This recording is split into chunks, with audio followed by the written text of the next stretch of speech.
Let's start with a few mices, which will bring us into the sugya today. The truth is, I want to finish the sugya of Melaben and Schita, so to speak, and then move on a little bit to a different sugya of Melaben in dust, hopefully tomorrow, and then in Mitzvah Hashem, after America, we'll discuss the sugya of contact lenses, which is the ger.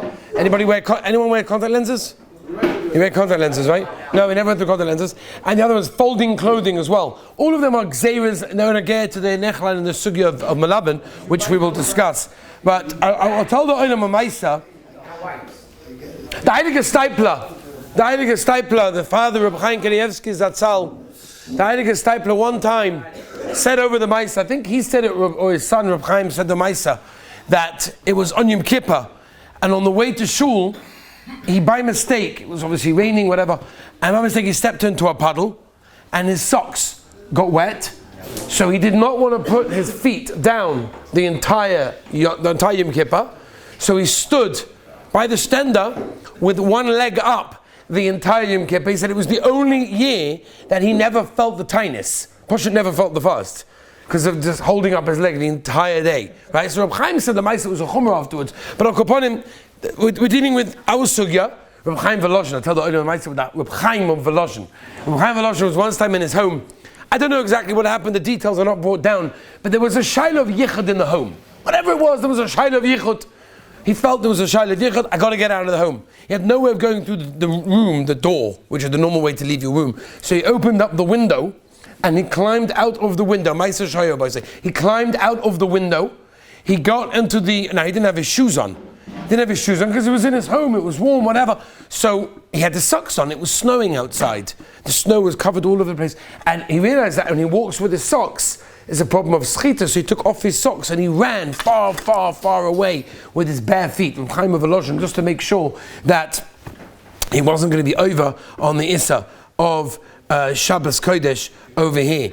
And living a mice of the Heilige Shin and Varuv, also which the Divrei Chaim Tainis, it was only a chumrah, but I'll couple in the Shin and Varuv one time, also got something wet and he had no change of clothing of the socks and he didn't walk the entire Shabbos because he didn't want to put down his feet. Again, the Divrei Chaim looked that it was only a chumrah, but I'll couple him, it's the sugya that we're dealing with, and that is the last of the three stages of Melaben is Schita. We've discussed Antana a little bit of Shviyas Zeu Kubusai. We've discussed a little bit of Shivshuf. Now let's go into the Gzeres. Many of them are Gzeres of Schita. Obviously a person cannot be Soichet a beged. Number one, because of Dosh, if he needs the liquid. And even if you don't need the liquid, which is our Sugya, which is all the situations that we are discussing where I do not need the liquid itself, it's still going to be an Issa of Melaben. Why? Because the last stage of the washing machine, as we said so many times, is to be Soichet, is to wring out, right? To get rid of all the liquid and make sure that you wring out all the liquid that may be there, and with the liquid comes out the dirt, which is why Schita is one of the last stages of Melaben, and which is why it's us. And now it's interesting, the Ramah brings down in Shin Beis Siv Tes, the Ramah wants to taina that when you have, it's a big chiddush of the Ramah, and by the way, most Rishonim hold this way, that when you have a garment that's fully 100% clean, we spoke a little bit about it by the sponge of the sink, the Ramah Paskins, again, it's a huge chiddush, which most Rishonim hold like, that if you have a beged that's 100% clean, with clean water, there's no shviyas zeh kibusay. Why? Even though we said many times, making a beged, a garment wet on Shabbos, is an issa, even with spit, even with saliva. But on Kaponim, Zuk the Ramah, that since the beged is 100% clean, there's nothing is going to be cleaned. Right, Yosef? The holy soda shviyas zeh kibusay is if it's dirty and you're going to clean it by putting water in it. But if it's completely clean to begin with, Simcha, there's no problem. Maskim, he brings down afterwards, the Ramah and the Mishnah Berurah, that you should be choshesh, again, because we're dealing with an Issa D'Oraisa over here, should the Shita that holds you should not do that. And then he says something which is important to us, because you still have to be worried about Schita, which means that any time that it might actually be mutter to do Shviyas zeh kibusay, meaning to make a beged wet. For example, another heta we have in the Rishonim is Shamashkim. For example, Shamashkim, and I take Coca-Cola and I pour it under my sleeve is not going to become cleaner because of it, right? That's poshut. So how can you say Shviyas Zeh Kibusay? Maybe white wine, maybe, depending on the wine that we're dealing with. But maybe something clear might be problematic. But something dirty, Shah Mashkim, is generally not a problem, right, of Shviyas Zeh Kibusay. So there are many times that it's not a problem to get a beged wet, but there's always going to be the problem of either the schita itself or the gzeira, nasameya, of the schita, also that might be nageya. That when you do something with a garment, that you might be over on schita, which is why a person has to be very, very careful from all sorts of things. So let me give the olam some of the examples. We spoke a little bit about the cloth, the shmata, the sponge and the sink, which we said the way to do it is to take the two forks, pick it up simply because number one of schita, number two because it's muktzah as well, and therefore there's no problem over there. Now, we have many times that we have gzeiras of schitas. How are you with me? Very important. Now, it's very important of the following three conditions that the olam have to know. Shlomi, you got it? Condition number one is only if the beged, you're makpid on it. Then we're worried that maybe you're going to come to be too schita, because if we're not makpid on it, we spoke about that, then there's no problem. Number two, only if it's a lot of water, it's a nice amount. If it's a small amount, it's going to dry within minutes or whatever, so we're not worried about that also. And number three as well, we're only worried by water, not by shamashke, meaning we have no chashash that a person is going to squeeze Coca-Cola out of the tablecloth or out of his sleeve, because it's not going to help. It's not going to do anything.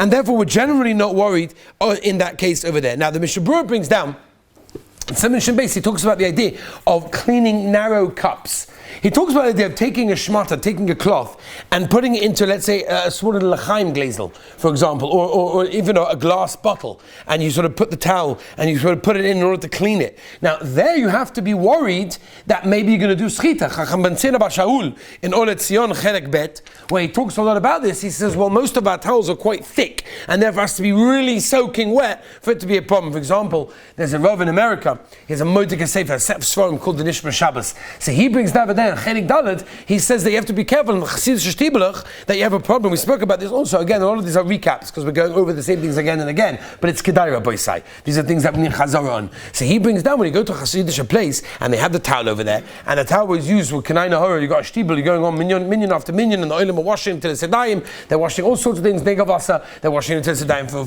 Shalashidas, whatever. Right? What's that?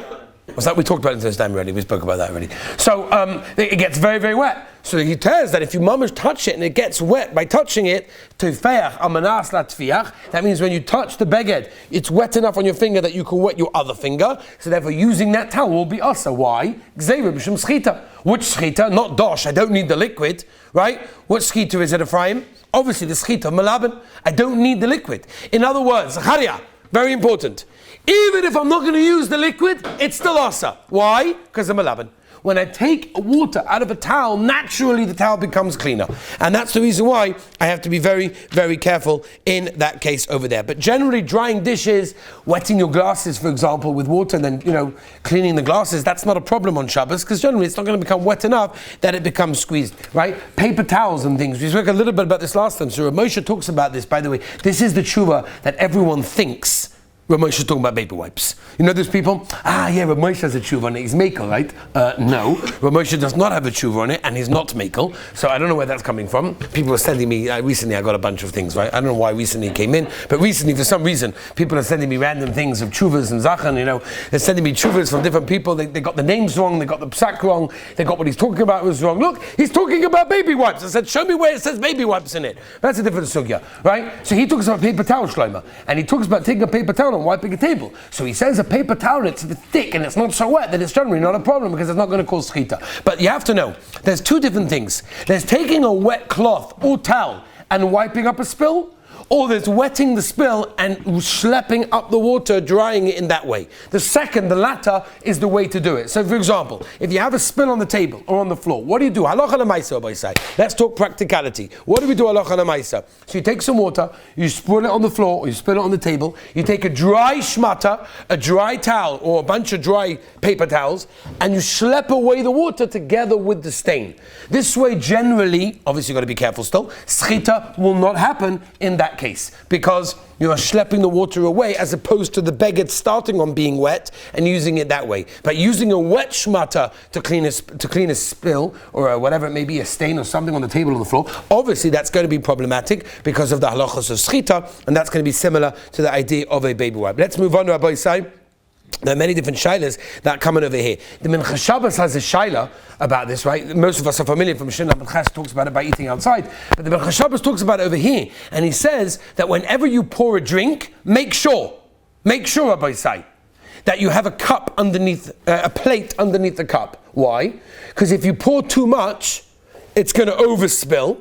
And if it overspills, especially if it's water or something clear, not shamashkim, it's going to go on the tablecloth, asha. And if it goes on the tablecloth, shuyas is kibusai.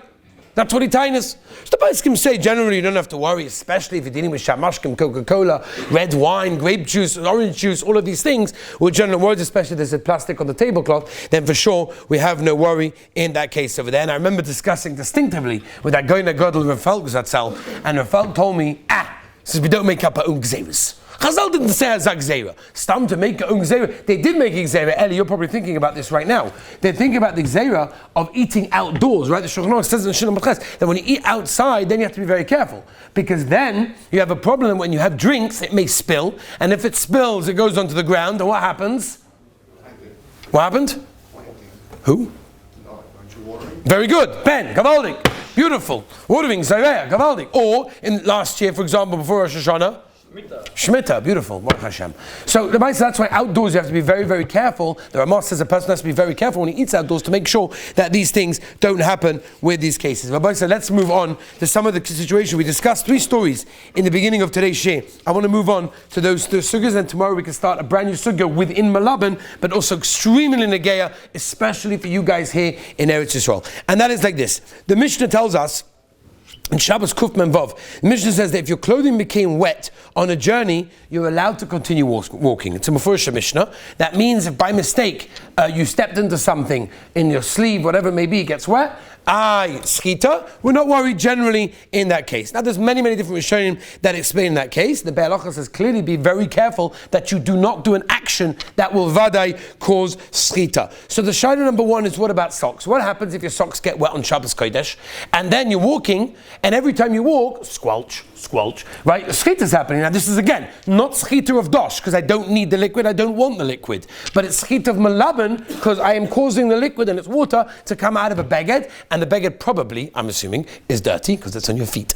And therefore, if that's the case, that will tell me that is the schita of Melaben, which means, according to what we've learned, would come out to be a problem. L'maisa the Gedolei HaPoskim Lefidis Mishnah and the Gedolei Poskim Pasuk B'Shlomo Zalman, Rebbe Zim Koles, Heilige Butchat, Shnei Shel Avram, they all say that there's no problem with walking with your socks that are wet. There is no problem whatsoever. There's a few different reasons. Number 1, it's not derech libun. Number 2, the water is going li'ibud, it's going to waste. Number 3, it's chitek lachayad. Number 4, it's covered a bris. We have 6 reasons to be makel on that shayla, and all the poskim and the gedolim and tzaddikim that were makbid themselves not to do it was all because it was a derech chumrah. They wanted to be choshes for all the different shitas. But al kaponim halacha lemaisa, there's no question that it's mutter. But of course, when you get home and you could change your socks, you shouldn't walk around with wet socks, right? The same is true also with wet carpet as well. If you come to a place which is very negain, when it rains, when it's snowing, the beginning of the carpet, the rug, whatever it may be wet, that is not a problem, especially because, by the way, you're not really soichet it, because when you push it down on it, it comes up and then it goes back down into it. So you haven't really caused anything,